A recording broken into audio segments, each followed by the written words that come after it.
আমি আনন্দপুর থানায় এসেছি দেশের মাননীয় প্রধানমন্ত্রীর একটা বিকৃত কুরুচিকর ছবি, যেটি অভিনেত্রী শ্রীলেখা মিত্র তিনি প্রদর্শন করছিলেন নির্লজ্জভাবে। তার বিরুদ্ধে আমি এফআইআর করতে এসেছি। এই মুহূর্তে আমি অনুরোধ জানাবো, যারা থানায় রয়েছেন দায়িত্বশীল, যারা রয়েছেন বড়বাবু, মেজবাবু, যেই বাবুই থাকুন না কেন, অবিলম্বে থেকে গ্রেপ্তার করতে হবে এবং এদেরকে সমুচিত শিক্ষা, যেরকম আমরা দেখেছি আমাদের মাননীয় মুখ্যমন্ত্রী শুভেন্দু অধিকারী মহাশয় যারা আপনাদের সাংবাদিকদের উপর যারা নিগ্রহ করেছে, ইতিমধ্যে 11 জনকে গ্রেপ্তার করা হয়েছে।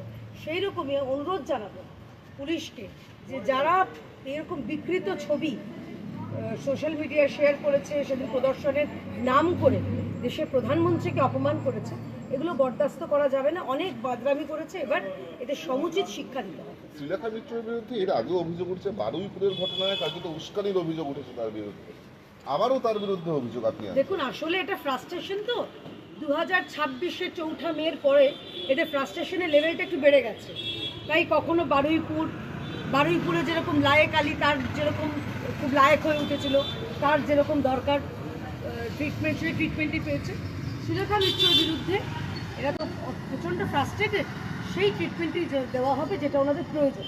এবং ট্রিটমেন্ট মানে আমি বলতে চাইছি আইনানুগ ট্রিটমেন্ট, কারণ এইভাবে দেশের প্রধানমন্ত্রীকে অপমান করার জন্য মানে সারা জীবন যাতে মনে থাকে সেই রকম তাকে শাস্তি দিতে হবে। দিদি বলছি যে এই থানায় অভিযোগ কেন? এই থানাটা এটা আমার বাড়ির থানা, এই জন্য আমি আমার নিজের লোকাল জায়গায় করছি। এবং আমি অনুরোধ করব আমাদের সমস্ত কার্যকর্তারা যারা, শুধু তাই নয়, আমি এটা রাজনৈতিক দলের কর্মী হিসেবে নয়, পশ্চিমবঙ্গবাসী আমি, আমার ভারতবাসী আমি, আমার দেশের প্রধানমন্ত্রীকে এরকমভাবে বিকৃত একটা ছবি দিয়ে, এবং সবথেকে মানে লজ্জা হচ্ছে এরকম নোংরা একটা হাসি। উনি ভাবলেন কি না কি করে ফেলেছেন, কত বড় তালেবর, কত বড় যা করেছেন, সেইটা বিরুদ্ধে এবার কিন্তু একটা শাস্তি পাওয়ার প্রয়োজন বলে আমি প্রথম দাবি কি গ্রেপ্তারি? একেবারেই গ্রেপ্তার, একে অবিলম্বে গ্রেপ্তার করতে হবে, তা না হলে আমরা নিশ্চয়ই আদালতে যাব।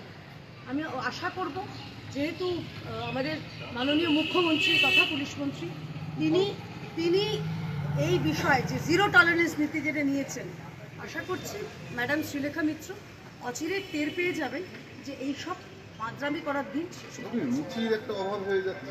বামেদের আবার রুচি কোথায় ছিল?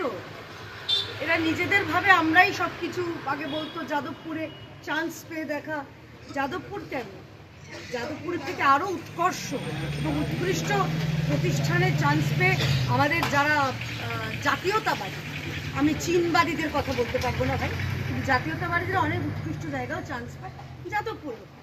কিন্তু এটা বিকৃত কাম, একটা কুরুচিকর, এবং এটা বোঝা যায় যে বামেরা কখনোই তাদের ভারতের প্রতি সম্মান ছিল না। এবার দেশের প্রধানমন্ত্রীর প্রতি এইরকমভাবে কুরুচিকর মন্তব্য কোনো মতে বরদাস্ত করা যাবে না।